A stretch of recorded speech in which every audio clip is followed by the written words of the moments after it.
Welcome to Sword Sharpening, a daily scripture reading from Monumental Grace. Our objective is to help people struggling with suicide follow Christ, replacing their despair with His divine purpose, transforming their darkest moment into a beacon of His light as they encounter God's monumental grace. I'm Chuck Kelly, and the purpose of the Sword Sharpening podcast is simple: to slow down, stay in one book of the Bible, and sharpen our knowledge and usage of Scripture through repeated exposure to the Word. Each day, for 1 month, we read the same book of the Bible together, not to rush through God's Word, check off a list, or complete a Bible in a year plan. We want to know Scripture deeply, faithfully, and accurately. As God's Word is repeated day after day, patterns emerge, doctrine becomes clearer, convictions deepen, and truth settles into the heart. We learn it and know it like never before. The author of Hebrews tells us in chapter 4, verse 12, "For the word of God is living and active and sharper than any two-edged sword." So wherever you are, driving, working, praying, or sitting quietly with your Bible open, let the Lord use His word to renew your mind, strengthen your discernment, sharpen your conviction, and conform you to Christ. Continuing our reading from the Reformation Study Bible, edited by R.C. Sproul, for context. The city of Philippi was named for Philip of Macedon, father of Alexander the Great. Its location on the main road between the eastern provinces and Rome contributed to its importance.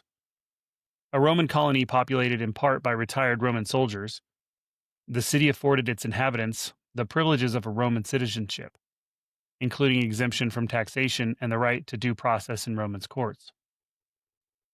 Paul references to citizenship in chapter 1 and chapter 3 would be particularly meaningful to residents of a city that was a colony of the imperial capital.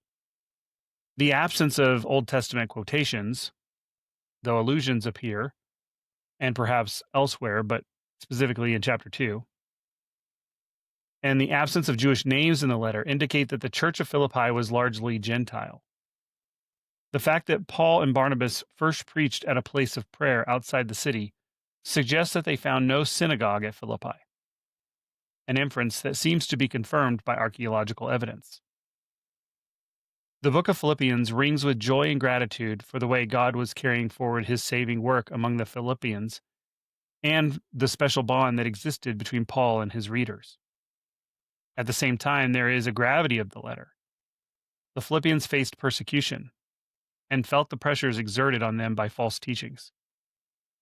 Conflicts in the church jeopardizing the believers' witness to the world and their ability to withstand its assault. Conflicts in the church jeopardized the believers' witness to the world and their ability to withstand its assaults. I hope you found that knowledge insightful and helpful to process and learn the book of Philippians. This is Sword Sharpening, and we will be reading from the Legacy Standard Bible translation. Let us hear the word of the Lord. Philippians, chapter 1. Paul and Timothy, slaves of Christ Jesus, to all the saints in Christ Jesus who are in Philippi, with the overseers and deacons, grace to you and peace from God our Father and the Lord Jesus Christ. I thank my God in all my remembrance of you, always offering prayer with joy in my every prayer for you all, because of your fellowship in the gospel from the first day until now.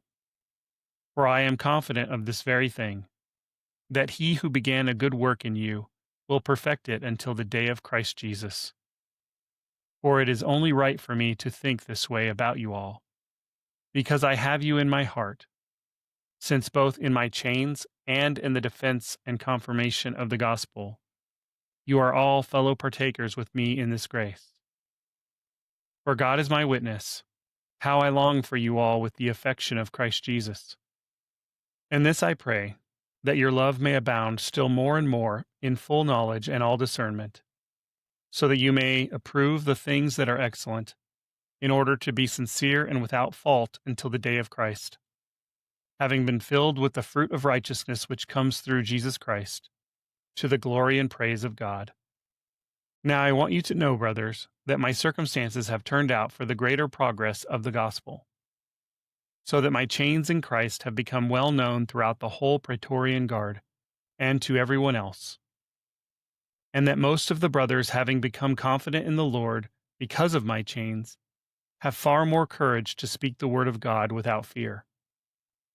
Some, to be sure, are preaching Christ even from envy and strife, but some also from goodwill. The latter do it out of love, knowing that I am appointed for the defense of the gospel. The former proclaim Christ out of selfish ambition, rather than from pure motives, thinking to cause me affliction in my chains. What then?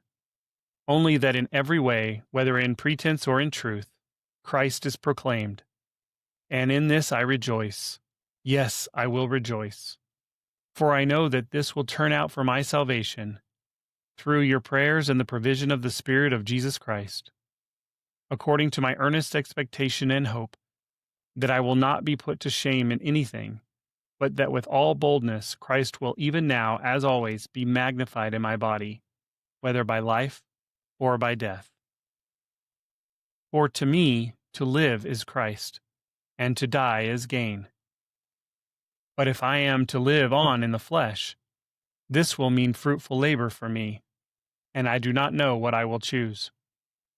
But I am hard pressed between the two, having the desire to depart and be with Christ, for that is very much better.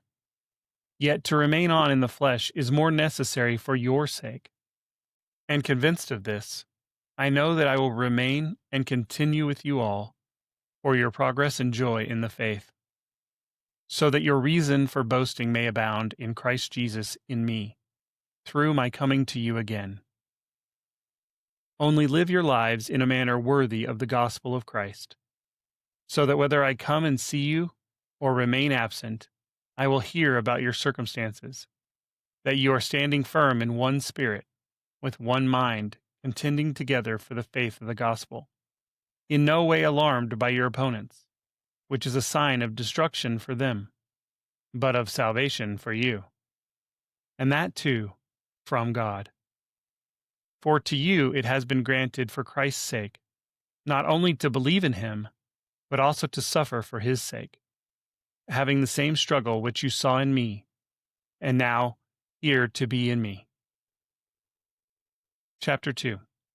Therefore, if there is any encouragement in Christ, if there is any consolation of love, if there is any fellowship of the Spirit, if any affection and compassion, fulfill my joy, that you think the same way, by maintaining the same love, being united in spirit, thinking on one purpose, doing nothing from selfish ambition or vain glory, but with humility of mind, regarding one another as more important than yourselves, not merely looking out for your own personal interests, but also for the interests of others, having this way of thinking in yourselves which was also in Christ Jesus, who, although existing in the form of God, did not regard equality with God a thing to be grasped, but emptied himself by taking the form of a slave, by being made in the likeness of men. Being found in appearance as a man, he humbled himself by becoming obedient to the point of death, even death on a cross. Therefore God also highly exalted him, and bestowed on him the name which is above every name, so that at the name of Jesus every knee will bow, of those that are in heaven, and on earth, and under the earth, and that every tongue will confess that Jesus Christ is Lord, to the glory of God the Father. So then, my beloved, just as you have always obeyed, not as in my presence only, but now much more in my absence, work out your salvation with fear and trembling, for it is God who is at work in you, both to will and to work for his good pleasure. Do all things without grumbling or disputing, so that you will be blameless and innocent, children of God, without blemish, in the midst of a crooked and perverse generation, among whom you shine as lights in the world, holding fast the word of life, so that in the day of Christ I will have reason to boast, because I did not run in vain, nor labor in vain. But even if I, being poured out as a drink offering upon the sacrifice and service of your faith, I rejoice and share my joy with you all. And you also rejoice in the same way and share your joy with me. But I hope in the Lord Jesus to send Timothy to you shortly, so that I also may be in good spirits when I learn of your circumstances. For I have no one else of kindred spirit who will genuinely be concerned about your circumstances. For they all seek after their own interests, not those of Christ Jesus. But you know of his proven worth, that he served with me in the furtherance of the gospel like a child serving his father. Therefore I hope to send him immediately, as soon as I evaluate my own circumstances. And I am confident in the Lord that I myself also will be coming shortly. But I regarded it necessary to send to you Epaphroditus, my brother and fellow worker and fellow soldier, who is also your messenger and minister to my need, because he was longing for you all, and was distressed because you had heard that he was sick. For indeed he was sick to the point of death, but God had mercy on him, and not on him only, but also on me, so that I would not have sorrow upon sorrow. Therefore I have sent him all the more eagerly, so that when you see him again you may be rejoiced, and I may be less concerned. Receive him then in the Lord with all joy, and hold men like him in high regard, because he came close to death for the work of Christ, risking his life to fulfill what was lacking in your service to me. Chapter 3. Finally, my brothers, rejoice in the Lord. To write the same things again is no trouble to me, and it is a safeguard for you. Beware of the dogs, beware of the evil workers, beware of the mutilation. For we are the circumcision, who worship in the Spirit of God, and boast in Christ Jesus, and put no confidence in the flesh. Although I myself might have confidence even in the flesh, if anyone else has a mind to put confidence in the flesh, I far more. Circumcised on the 8th day, of the nation of Israel, of the tribe of Benjamin, a Hebrew of Hebrews. As to the law, a Pharisee. As to zeal, a persecutor of the church. As to the righteousness which is in the law, found blameless. But whatever things were gained to me, those things I have counted as loss for the sake of Christ. More than that, I count all things to be loss because of the surpassing value of knowing Christ Jesus my Lord, for whom I have suffered the loss of all things, and count them but rubbish, so that I may gain Christ, and be found in him, not having a righteousness of my own, which is from the law, but that which is through the faith in Christ. More than that, I count all things to be loss, because of the surpassing value of knowing Christ Jesus my Lord, for whom I have suffered the loss of all things, and count them but rubbish, so that I may gain Christ, and be found in him, not having a righteousness of my own, which is from the law, but that which is through faith in Christ, the righteousness which is from God upon faith, that I may know him, and the power of his resurrection, and the fellowship of his sufferings, being conformed to his death, in order that I may attain to the resurrection from the dead. Not that I have already obtained it, or have already become perfect, but I press on so that I may lay hold of that for which also I was laid hold of by Christ Jesus. Brothers, I do not consider myself as having laid hold of it yet, but one thing I do, forgetting what lies behind and reaching forward to what lies ahead. I press on towards the goal for the prize of the upward call of God in Christ Jesus. Let us therefore, as many are perfect, think this way, and if in anything you think differently, God will reveal that also to you. However, let us keep walking in step with the same standard to which we have attained. Brothers, join in following my example, and look for those who walk according to the pattern you have in us. For many walk, of whom I have often told you, and now tell you even crying, as enemies of the cross of Christ, whose end is destruction, whose God is their stomach, and glory is in their shame, who set their thoughts on earthly things.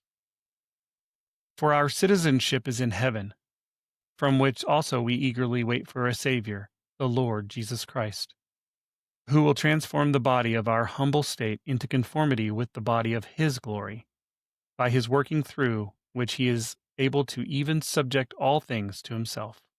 Chapter 4. Therefore, my brothers, loved and longed for, my joy and crown, in this way stand firm in the Lord, my beloved. I urge Euodia and I urge Syneth to think the same way in the Lord. Indeed, I ask you also, genuine companion, help these women who have contended together alongside of me in the gospel, and also Clement, and the rest of my fellow workers, whose names are in the book of life. Rejoice in the Lord always. Again, I say rejoice. Let your considerate spirit be known to all men. The Lord is near. Be anxious for nothing, but in everything by prayer and petition with thanksgiving, let your requests be made known to God. And the peace of God, which surpasses all comprehension, will guard your hearts and your minds in Christ Jesus. Finally, brothers, whatever is true, whatever is dignified, whatever is right, whatever is pure, whatever is lovely, whatever is commendable, if there is any excellence, and if anything worthy of praise, consider these things. The things you have learned and received and heard and seen in me, practice these things, and the God of peace will be with you. But I rejoiced in the Lord greatly, that now at last you have revived thinking about me. Indeed, you were thinking about me before, but you lacked opportunity. Now that I speak from want, for I learned to be content in whatever circumstances I am. I know how to get along with humble means, and I also know how to live in abundance. In any and all things I have learned the secret of being filled and going hungry, both of having abundance and suffering need. I can do all things through Him who strengthens me. Nevertheless, you have done well to fellowship with me in my affliction. And you yourselves also know, Philippians, that at the first preaching of the gospel, after I left Macedonia, no church fellowshipped with me in the matter of giving and receiving but you alone. For even in Thessalonica, you sent a gift more than once for my needs. Not that I seek the gift itself, but I seek the fruit which increases to your account. But I have received everything in full and have an abundance. I have been filled, having received from Epaphroditus what you have sent, a fragrant aroma, an acceptable sacrifice, pleasing to God.